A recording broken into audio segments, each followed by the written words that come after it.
Banger after banger.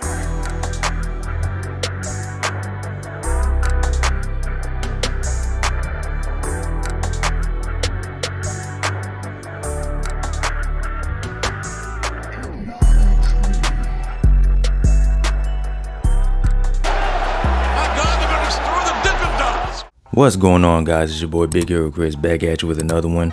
If you're new to the channel, go ahead and subscribe, leave me a thumbs up, ring the notification bell, hit me up on Twitter, hit me up on TikTok, community posts, wherever you can find me. You already know the vibes. And I'm back at you with your Backlash review.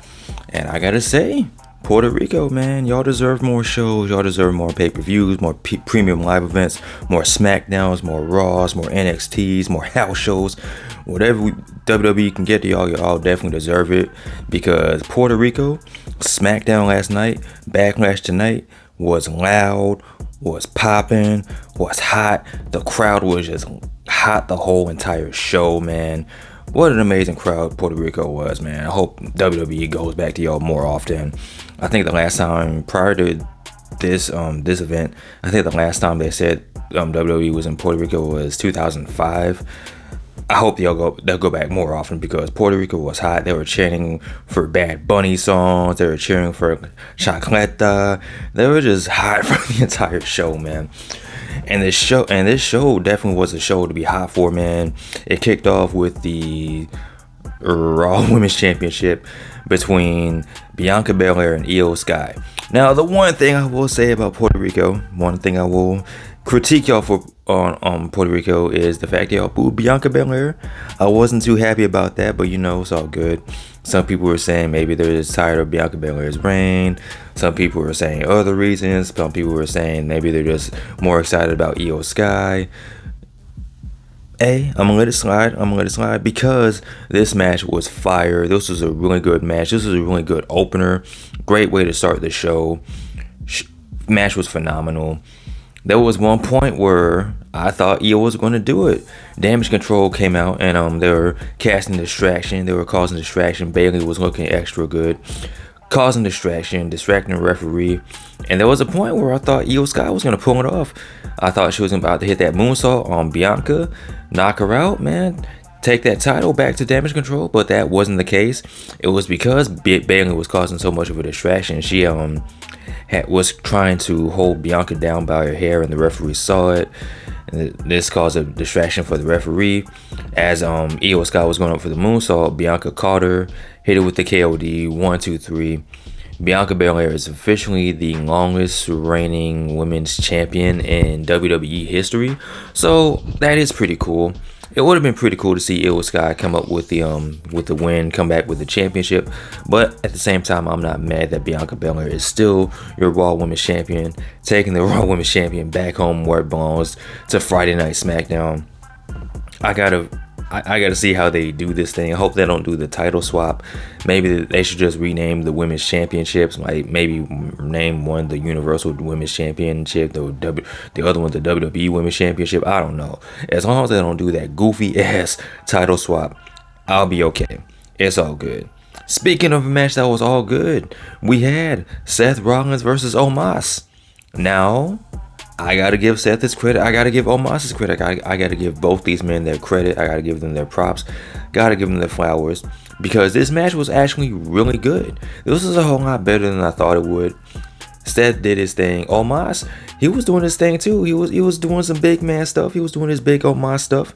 Seth Rollins hitting dives and flips and everything, hitting curb stomps. There was one point where he tried to hit the curb stomp, but Omos stopped it because he's just such a big guy. He's like 7 feet, million feet tall dude, big black dude, man, big Nigerian nightmare. And then there was another point where Seth actually did hit the curb stomp, but Omos kicked out. So you're thinking, all right, so he kicked out the curb stomp. How can Seth Rollins overcome the odds? How can he do this? And he took Omos out with a curb stomp off the top rope. Seth Rollins came off the top rope, hit the curb stomp. 1, 2, 3. Seth Rollins wins. So I'm thinking, man, Seth, he's on his way to that World Heavyweight Championship. You know what I mean? They announced on commissary that tomorrow, Sunday, that they're going to announce the brackets for the World Heavyweight Championship tournament. And I see a lot of people fussing about, oh, well, they just had the draft. Why are they including SmackDown superstars in this? Hey, listen, if you're upset about it, I'm not faulting you. My reasoning is, and they haven't come out and say that this is what the reason is, but my reasoning is they announced this new championship before the draft happened. So my thing is they're probably making it fair for everybody to get an opportunity to compete for the World Heavyweight Championship. And if a SmackDown superstar does win, most likely they'll go to Raw, because the World Heavyweight Championship is exclusive to Monday Night Raw. So that's my reasoning. Whether that's the reason behind it or not, I don't know, but that's what I came up with in my big old head, this big noodle, this big brain of mine. So hey, it is what it is. Speaking of it is what it is, we had the triple threat match for the United States Championship. We had Bronson Reed taking on Bobby Lashley, taking on the champion Austin Theory. And for what it was worth, it was a solid triple threat match. The crowd was really hot for Bobby Lashley. Bronson Reed was going off. This man was hitting dives off the middle rope. He was hitting moonsaults, moving like a cruiserweight. I was like, okay, I see you, Bronson Reed. I'm beating those allegations of the crowd not really being behind this dude. Puerto Rico was behind Bronson Reed. They were behind Bobby Lashley. Austin Theory was there too. He did stuff. He was doing flips and drop kicks and whatnot. I gotta give Austin Theory his credit. He did retain. He is still your United States champion. So you know what? Good for him. This was a solid match. Nothing too spectacular. Nothing really to write home about. Solid triple threat match. We had for the SmackDown Women's Championship, we had Rhea Ripley taking on Puerto Rico's own Zelina Vega. And so first things first, I gotta give props to Zelina Vega for her gear. The big Puerto Rican flag cape or whatever it was. It was a big giant Puerto Rican flag she had as a part of her gear. That was awesome. Her ring gear was awesome. Shoes were on point. There was a point where Samantha Irvin was doing the ring announcements for Rhea Ripley and Zelina Vega, and you could see the emotion on Zelina's face, and it kind of got me too, man. I teared up a little bit because this is a cool moment. This is a happy moment. Zelina Vega performing in front of her home, Puerto Rico. Her family was there. I think they said her mom was there, her aunties, her brothers, I believe, was there. People were cheering for her. People were chanting her name, singing songs in honor of Zelina Vega. La Chancla made an appearance. Zelina Vega's mom gave Zelina La Chancla and she threw it at Rhea Ripley. How that wasn't a disqualification, I don't know. I don't know. But it's chancleta, so you can get away with anything as long as you have chancleta. It's all good. This was an alright match. Zelina was hitting 619s and Hurricane Ranas. However, Zelina Vega did not win the SmackDown Women's Championship. Rhea Ripley won. She did exactly what she said she was going to do, and that was make a pretzel out of Zelina Vega. I was a little jealous on both ends, but you know, it is what it is. Rhea Ripley, still your SmackDown Women's Champion. Would you believe me if I told you that Bad Bunny had possibly the match of the year, a match of the year candidate with Damian Damn Priest? Hey, I was expecting this to be a fun match. I wasn't expecting this match to go as hard as it did, though. The way Bad Bunny came out, and I don't even know the name of the song Bad Bunny came out to. I'm pretty sure somebody told me on Twitter. I forgot, but the song was hard. I had no idea what Bad Bunny was saying, but the song was awesome. Damian Priest came out. His gear was looking pretty cool too. He had the all white gear on with the Puerto Rican flags on his gear. But Bad Bunny came out looking like a superhero. He came out to a hero's welcome. Puerto Rico came out in full force singing Bad Bunny's song. Dude came out looking like a rock star. And this match had everything. It had cool spots. Bad Bunny was busting out Michinoku drivers and suplexes, and it was awesome. You even had the return of Carlito. I'm like, yo, this is the greatest match of all time. I love this match. I want to hold this match's hand. I want to marry this match. It was an awesome match. Bad Bunny got the win. The LWO came out. Judgment Day came out. Savio Vega came out again. This dude got a hero's welcome. Carlito got the hero's welcome. Puerto Rico was just going crazy. I was at home going crazy. Match was awesome. Yo, this is a great match, man. Bad Bunny is that dude, man. To be honest, if they announced that Bad Bunny was part of that World Heavyweight Championship tournament, I wouldn't be mad at it. I want Seth Rollins to win, but if Bad Bunny came out and he won the whole thing, I wouldn't be mad at it, man. I'm just saying. Bad Bunny's the real MVP. He beat Damian Priest. Bad Bunny's that dude. Salute to Benito. Now we got some cinema to happen. We got some family drama, some family ties. We got the Bloodline, the Usos, Solo and Sikoa taking on the team of Kevin Owens, Sami Zayn, and Matt Riddle. And this was a solid match. It was a fun match. Somebody on Twitter said it felt like a Raw main event. You're not wrong. It was a pretty good match.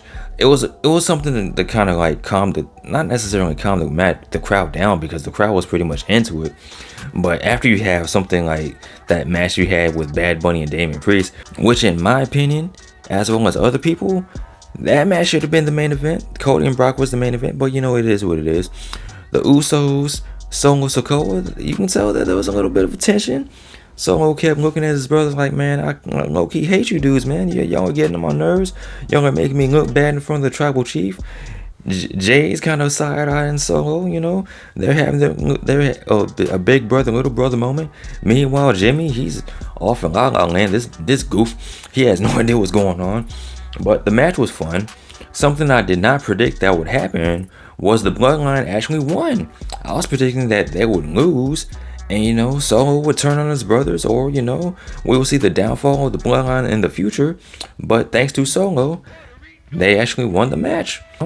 Hey man, it is what it is. The crowd was hot for Kevin Owens. That crowd was definitely hot for Sami Zayn, but it wasn't that night. It was the night of the Bloodline. So maybe the tribal chief will be happy. Maybe the Bloodline will figure this whole thing out. They probably won't. Solo's probably gonna snitch on his brothers. Roman is probably going to say, even though y'all won, Solo pretty much won the match for y'all. You two suck. Solo, kill your brothers, However that goes. And we had the main event, the actual main event. Cody Rhodes, the American Nightmare, the Puerto Rican Nightmare, taking on the Beast Brock Lesnar. And this was a pretty solid match. It was quick. It didn't take too long. It didn't overstay its welcome. Brock Lesnar was making his entrance, and Cody Rhodes had started attacking him before he could even get into the ring. There was even a point during this match where Brock Lesnar bleeds. Brock Lesnar was bleeding like a stuffed pig, ladies and gentlemen. That was pretty awesome to see. I wasn't expecting to see Brock Lesnar bleed. I was expecting to see Cody bleed. But we got some blood from Brock Lesnar, so that was pretty cool. We saw suplexes and disaster kicks and crossroads. Cody hit 2 crossroads back to back. Brock Lesnar kicked out. Brock Lesnar looked like he was going to tap Cody out with the Kimura lock. But somehow, someway, Cody reversed the positioning, got Brock on his back, got the 1, 2, 3. Cody Rhodes wins in Puerto Rico. Hey, I predicted that Cody would win, but that was a pretty solid match. It was short, wasn't too long, but it was good for what it was worth. Brock Lesnar bled, so that automatically made it a 5-star match. I'm just playing. Overall, though, man, Puerto Rico, you guys did a great job. WWE, you did a great job with Backlash. I got to give you guys your props. You get an honorary W from Big Hero Chris. You should be very honored to get an honorary W from me. With that being said, guys, what did you think of this pay-per-view? Did you enjoy Backlash? What was your favorite match, and why was it Seth Rollins versus Omos? I'm just playing. Let me know what your favorite match was in the comment section below. Let me know what you thought of this pay-per-view in the comment section below. Of course, as always, like, comment, and subscribe. You guys take care. Be easy. I'm out. Peace.